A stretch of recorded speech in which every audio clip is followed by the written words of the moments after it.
오늘 아침에 나눌 하나님 말씀은 시편 2편입니다. 시편 2편 말씀 제가 받들어 읽겠습니다. 어찌하여 이방 나라들이 분노하며 민족들이 헛된 일을 꾸미는가? 세상의 군왕들이 나서며 관원들이 서로 꾀하여 여호와와 그의 기름 부음 받은 자를 대적하며 우리가 그들의 맨 것을 끊고 그의 결박을 벗어버리자 하는도다. 하늘에 계신 이가 웃으시며 주께서 그들을 비웃으시리로다. 그때의 분을 바라며 진노하사 그들을 놀라게 하여 이르시기를 내가 나의 왕을 내 거룩한 산 시온에 세웠다 하시리로다. 내가 여호와의 명령을 전하노라.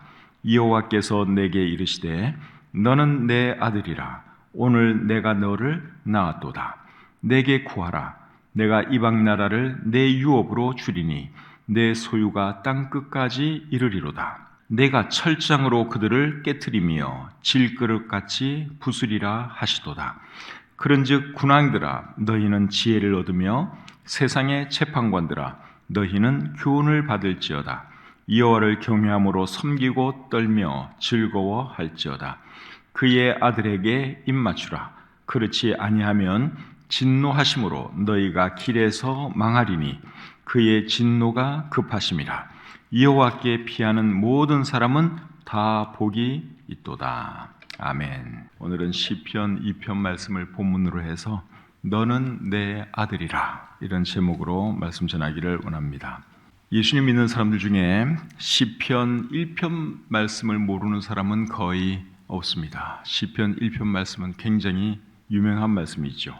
복 있는 사람은 악인들의 꾀를 따르지 아니하며 죄인들의 길에 서지 아니하며 오만한 자들의 자리에 앉지 아니하고 오직 여호와의 율법을 즐거워하여 그의 율법을 주야로 묵상하는도다. 이렇게 시작되는 시편 1편 말씀은 여러분들이 너무나 잘 알고 있습니다. 그런데 그 다음에 나오는 시편 2편 말씀에 어떤 내용이 있는지 잘 아는 그리스도인들은 그렇게 많지 않습니다. 제가 시편 말씀을 언제 설교했는지 제 설교 노트를 쭉 찾아봤더니 놀랍게도 제가 설교한 지가 이제 35년이 다 돼가는데요.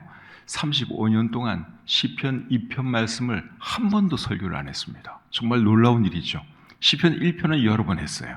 그런데 시편 2편 말씀을 제가 설교한 적이 없더라고요. 저도 놀라운 사실을 알게 되었습니다.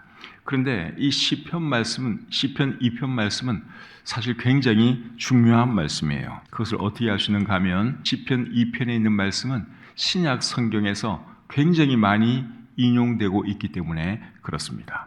시편 전체가 150편까지 있는데 시편 150편 중에서 제일 많이 인용되는 말씀이 사실은 시편 2편 말씀이라고 할 수 있습니다. 오늘 여러분들이 이제 말씀을 들어보면 그것을 여러분들이 발견하게 될 것입니다. 그렇다면 여러분, 시편 2편은 누가 기록했을까요? 누가 기록했는지 오늘 읽은 이 말씀에는 나와 있지를 않죠.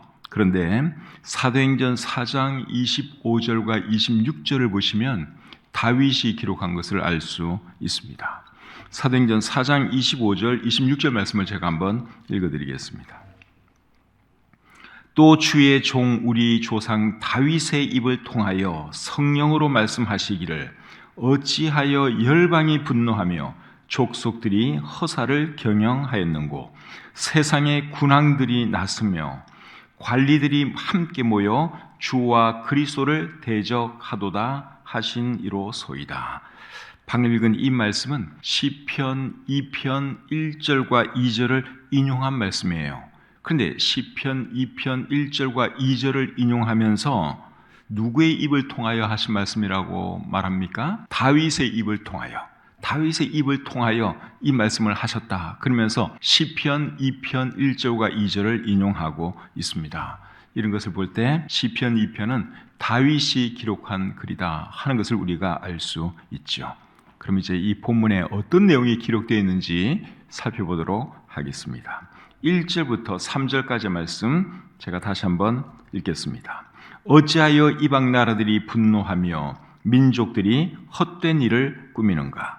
세상의 군왕들이 나서며 관원들이 서로 꾀하여 여호와와 그의 기름 부음 받은 자를 대적하며 우리가 그들의 낸 것을 끊고 그의 결박을 벗어버리자 하는도다. 1절부터 3절까지의 말씀은 이방 나라들이 다윗의 후손 왕들을 대적하고 공격하려는 것을 묘사하는 말씀입니다. 2절 말씀에 보면 그의 기름 부음 받은 자 이런 표현이 나오는데 이 기름 부음 받은 자는 다윗의 후손 왕을 말하는 것이죠. 그의 기름 부음 받은 자, 기름 부음 받은 자를 히브리어로는 뭐라 그러죠?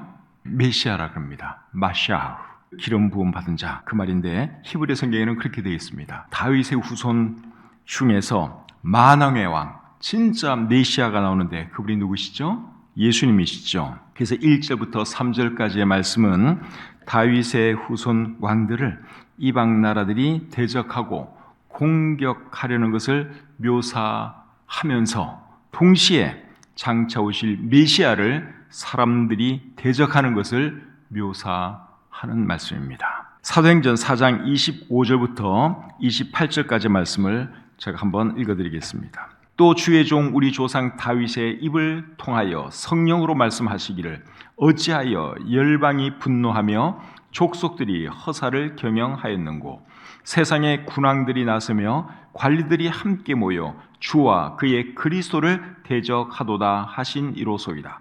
과연 헤롯과 본디오 빌라도는 이방인과 이스라엘 백성과 합세하여 하나님께서 기름 부으신 거룩한 종 예수를 거슬러 하나님의 권능과 뜻대로 이루려고 예정하신 그것을 행하려고 이 성에 모였나이다. 방금 읽은 이 말씀의 내용이 뭡니까? 세상의 군왕들과 관리들이 예수님을 대적하는 그러한 내용이죠. 그렇게 해서 결국 예수님을 십자가에 못 박아 죽였죠. 근데 여기에 어떤 말씀을 인용했는가 하면 오늘 본문 시편 2편 1절과 2절 말씀을 인용하고 있죠.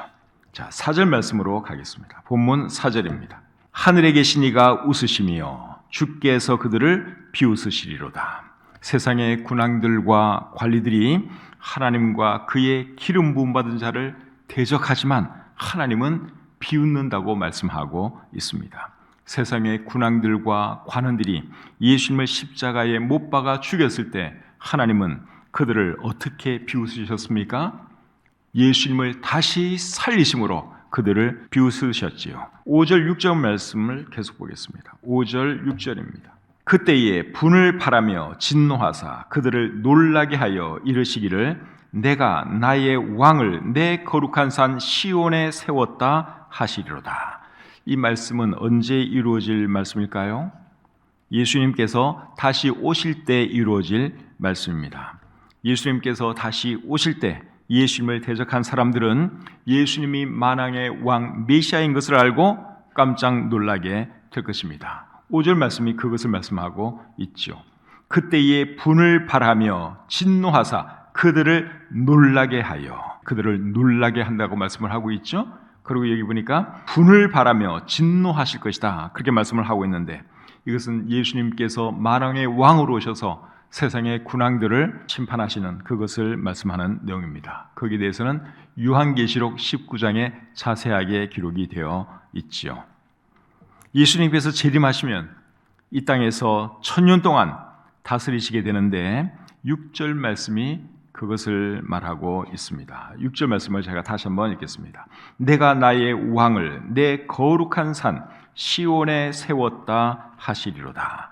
여기 나는 누구를 말하는 걸까요? 내가 나의 왕을 내 거룩한 산 시온에 세웠다. 누가 하시는 말씀인가 하면 하나님께서 하시는 말씀입니다. 여기 나는 하나님을 말하는 거예요. 그리고 나의 왕은 하나님께서 기름 부어 세우신 왕, 즉 예수 그리스도를 말하는 것입니다. 그리고 거룩한 산 시온 이런 표현이 나오는데 시온은 성전이 세워질 산을 말합니다. 성전이 세워질 그 산에 지금은 뭐가 있습니까? 옛날에 예수님 당시에 있었던 그 성전 자리에, 그리고 앞으로 성전이 세워질 그 자리에 지금은 모스크가 있죠. 그런데 그곳에 나중에 성전이 다시 세워지게 될 것입니다. 그리고 예수님은 그곳에서 온 세상을 통치하시게 되죠. 이사야 2장 2절과 3절에 그렇게 나와 있습니다. 이사야 2장 2절 3절 읽어드리겠습니다. 말이래 여호와의 전의 산이, 여호와의 전의 산, 이게 이제 시온산을 말하는 것이죠. 성전 있는 그 산, 시온산을 말하는 거예요. 말이래 여호와의 전의 산이 모든 산 꼭대기에 굳게 설 것이요 모든 작은 산 위에 뛰어나리니 만방이 그리로 모여들 것이라. 많은 백성이 가며 이르기를 오라 우리가 여호와의 산에 오르며 야곱의 하나님의 전에 이르자. 그가 그의 길을 우리에게 가르치실 것이라. 우리가 그 길로 행하리라 하리니 이는 율법이 시온에서부터 나올 것이요 여호와의 말씀이 예루살렘에서부터 나올 것임이니라. 그래서 예수님께서 이 땅에 재림하시면 예수님께서 시온에서 성전이 있는 그곳에서 하나님의 말씀을 가르치시고 그리고 이 세상을 통치하시게 됩니다. 이 세상을 통치하시게 되는 것에 대해서는 이사야 2장 4절 말씀에 나와 있습니다. 그래서 이제 시온산에서 예수님이 이 세상을 통치하시게 될 것이다 하는 것을 오늘 본문 5절과 6절이 말씀하고 있죠. 7절 말씀 보겠습니다. 내가 여호와의 명령을 전하노라. 여호와께서 내게 이르시되 너는 내 아들이라. 오늘 내가 너를 낳았도다. 이 말씀은 다윗이 하나님께로부터 들은 말씀을 사람들에게 다시 전달하는 말씀입니다. 내가 여호와의 말씀을 전하노라 이렇게 말하고 있는데 여기서 나는 누굽니까? 다윗을 말하는 거예요. 내가 여호와의 말씀을 전하노라. 다윗이 이 글을 기록하고 있는 다윗이 하는 말입니다. 다윗이 어떤 말씀을 전했는가 하면 너는 내 아들이라. 오늘 내가 너를 낳았도다 하는 이 하나님의 말씀을 사람들에게 전했습니다. 여기서 나는 누구를 말하는 걸까요? 너는 내 아들이라. 오늘 내가 너를 낳았도다 이렇게 말씀을 하고 있는데 여기 나는 누구예요? 하나님입니다. 여기 나는 하나님이에요. 그리고 너는 누구를 말하는 걸까요? 내가 너를 낳았다 그렇게 말씀하고 있는데 여기 너는 1차적으로는 다윗의 아들 솔로몬을 말하는 거예요. 다윗의 아들 솔로몬을 말하는 것입니다. 사무엘하 7장 13절 14절을 보면 알 수 있습니다.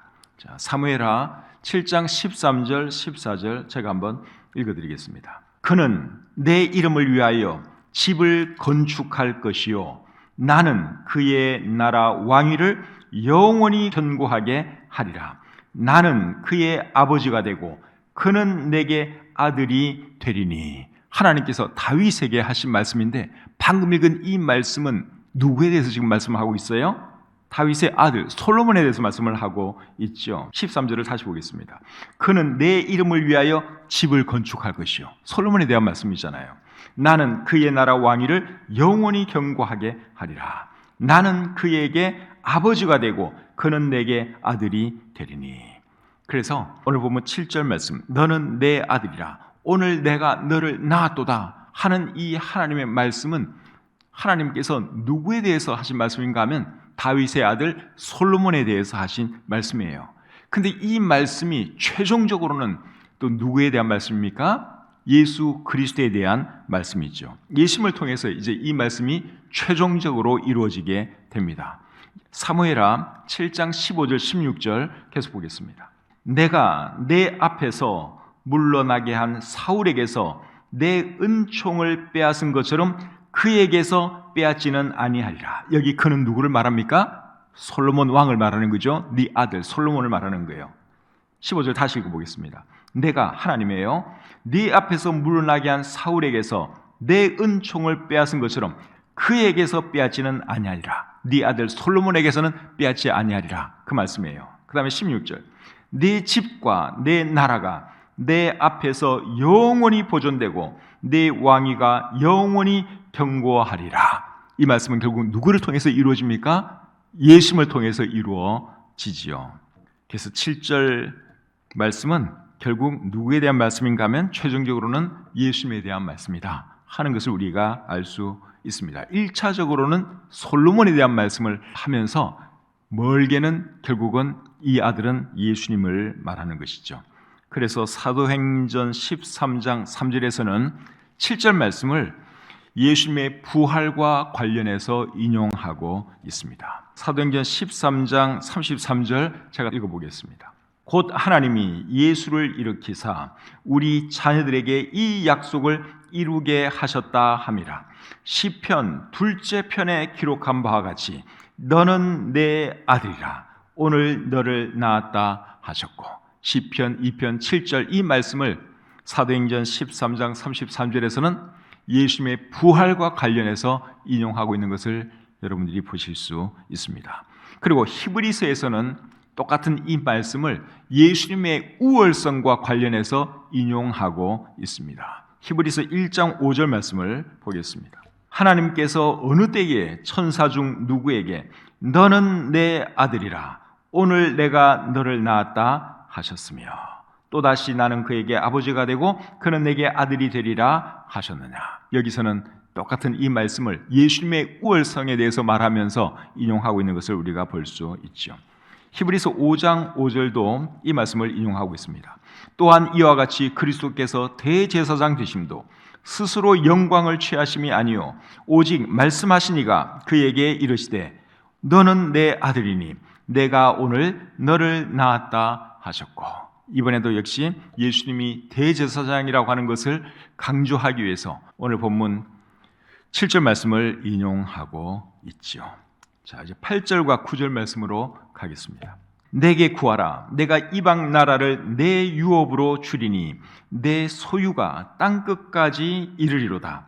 내가 철장으로 그들을 깨뜨리며 질그릇같이 부수리라 하시도다. 이 말씀도 다윗의 아들 솔로몬에 대해서 하신 말씀이지만 최종적으로는 예수 그리스도를 통해서 이 말씀이 이루어지게 됩니다. 예수님께서 다시 오시면 예수님께서 대적자들을 철장으로 다스리게 되죠. 9절에 보시면 철장으로 하는 말이 나오죠. 예수님께서 그렇게 하실 것을 말씀하는 내용입니다. 요한계시록 19장 15절에 이렇게 기록되어 있습니다. 그의 입에서 예리한 검이 나오니 그것으로 만국을 치겠고 친히 그들을 철장으로 다스리며 또 친히 하나님 곧 전능하신 이의 맹렬한 진노의 포도주 틀을 밟겠고, 예수님께서 만왕의 왕으로 재림하셔서 세상의 군왕들과 이 세상의 모든 믿지 않는 자들을 심판하시는데 무엇으로 그렇게 하신다고 말씀하고 있어요? 철장으로 그들을 심판하시고 또 그들을 다스린다, 그렇게 말씀하고 있죠. 철장은 쇠 지팡이 그 뜻입니다. 쇠 지팡이를 가지고 만국을 치시고 그들을 다스리게 될 것이다, 그렇게 말씀하고 있죠. 그리고 예수님 믿는 사람들도 예수님과 함께 철장을 가지고 다스리게 됩니다. 그 말씀은 요한계시록 2장 26절과 27절에 나옵니다. 이기는 자와 끝까지 내 일을 지키는 그에게 만국을 다스리는 권세를 주리니 그가 철장을 가지고 그들을 다스려 질그릇 깨뜨리는 것과 같이 하리라. 나도 내 아버지께 받은 것이 그러하니라. 예수님의 말씀인데 예수님 믿는 사람들도 예수님과 함께 철장으로 다스리게 될 것이다, 그렇게 말씀하고 있습니다. 방금 읽은 27절 말씀은 오늘 본문 9절 말씀과 비슷하죠. 9절에서 인용해서 이 말씀을 하고 있습니다. 자, 이제 10절부터 12절 말씀 보도록 하겠습니다. 그런즉 군왕들아 너희는 지혜를 얻으며 세상의 재판관들아 너희는 교훈을 받을지어다. 여호와를 경외함으로 섬기고 떨며 즐거워할지어다. 그의 아들에게 입맞추라. 그렇지 아니하면 진노하심으로 너희가 길에서 망하리니 그의 진노가 급하심이라. 세상의 군왕들에게 하시는 말씀인데 뭐라고 말씀하고 있습니까? 12절에 보면 그의 아들에게 입맞추라, 그런 말을 하고 있죠. 여기서 말하는 그의 아들은 예수님을 말하는 것이죠. 하나님의 기름 부음 받은 자 예수님, 예수 그리스도를 말씀하고 있습니다. 그리고 그의 아들에게 입맞추라 하는 말의 의미는 예수님께 경의를 표하라, 예수님께 굴복하라, 그 말이죠. 세상의 군왕들이 예수님께 경의를 표해야 하고 예수님께 굴복해야 하는 이유가 뭡니까? 예수님의말로 만왕의 왕이기 때문에 그런 것이죠. 그래서 이 세상의 군왕들은 예수님을 대적할 것이 아니라 사실은 예수님께 굴복해야 하고 예수님을 섬겨야 하는 것입니다. 그렇게 하는 것이 지혜라고 10절이 말씀하고 있죠. 그런즉 군왕들아 너희는 지혜를 얻으며 세상의 재판관들아 너희는 교훈을 받을지어다. 어떻게 하는 것이 지혜라는 것입니까? 예수님 받아들이는 것이 지혜다 그 말이죠. 그리고 11절에 보시면 이렇게 말합니다. 여호와를 경외함으로 섬기고 떨며 즐거워할지어다. 표준 세번역 성경에는 이렇게 되어 있습니다. 두려운 마음으로 주를 섬기고 떨리는 마음으로 주를 찬양하여라. 그래서 예수님을 받아들이고 그리고 하나님을 찬양하는 그런 삶을 살아야 하는 것이죠. 하나님을 섬기지 않고 예수님 받아들이지 않으면 어떻게 된다 그랬습니까? 하나님의 진노를 당하게 된다고 말씀하고 있죠. 12절 중간에 보시면 그렇지 아니하시면 진노하심으로 너희가 길에서 망하리니 그의 진노가 급하심이라. 예수 그리스도를 배척하고 받아들이지 아니하면 결국은 하나님의 진노를 당할 수밖에 없다 하는 것이죠. 이제 12절 마지막 부분입니다. 여호와께 피하는 모든 사람은 다 복이 있도다. 어떤 사람이 복이 있다고요? 하나님께 피하는 자가 복이 있다. 그렇게 말씀을 하고 있죠. 하나님께 피하는 사람은 어떤 사람입니까? 하나님께서 보내신 메시아 예수 그리스도를 받아들이는 사람이 그런 사람이죠. 저와 여러분은 예수님을 우리 주님으로 받아들였죠. 그렇기 때문에 저와 여러분들은 지혜로운 사람이라고 할 수 있습니다. 그리고 복 있는 사람이라고 할 수 있는 것이죠. 시편 2편 말씀이 조금 어렵긴 하지만 대충 이해는 되셨죠. 시편 2편 말씀은 결국 누구에 대한 말씀이에요? 예수님에 대한 말씀입니다. 다윗의 입을 통해서 장차 오실 예수 그리스도를 여기에 잘 기록하고 있습니다. 시편 2편 전체 말씀을 간단하게 요약해 주는 말씀이 신약 성경에 있는데 그 말씀은 로마서 1장 3절 4절입니다. 시편 2편 전체 말씀을 로마서 1장 3절 4절이 간단하게 요약을 해주고 있어요. 자, 어떻게 요약하고 있는지 그 말씀 한번 읽고 마치도록 하겠습니다. 로마서 1장 3절 4절입니다. 그의 아들에 관하여 말하면 육신으로는 다윗의 혈통에서 나셨고 성결의 영으로는 죽은 자들 가운데서 부활하사 능력으로 하나님의 아들로 선포되셨으니 곧 우리 주 예수 그리스도시니라. 이 말씀이 시편 2편 말씀의 요약이라고 할 수 있습니다. 다시 한번 읽어드리겠습니다. 그의 아들에 관하여 말하면 육신으로는 다윗의 혈통에서 나셨고 성결의 영으로는 죽은 자들 가운데서 부활하사 능력으로 하나님의 아들로 선포되셨으니 곧 우리 주 예수 그리스도시니라. 예수님은 하나님의 아들이고 그리고 죽은 자들 가운데서 부활하셨죠. 죽은 자들 가운데서 부활하심으로 예수님이 진짜 메시아요 하나님의 아들인 것을 증명하셨습니다. 그 예수 그리스도를 저와 여러분들이 지금 믿고 있는데 저와 여러분이야말로 정말 지혜로운 사람들이고 복 있는 사람이라고 할 수 있습니다. 기도하겠습니다.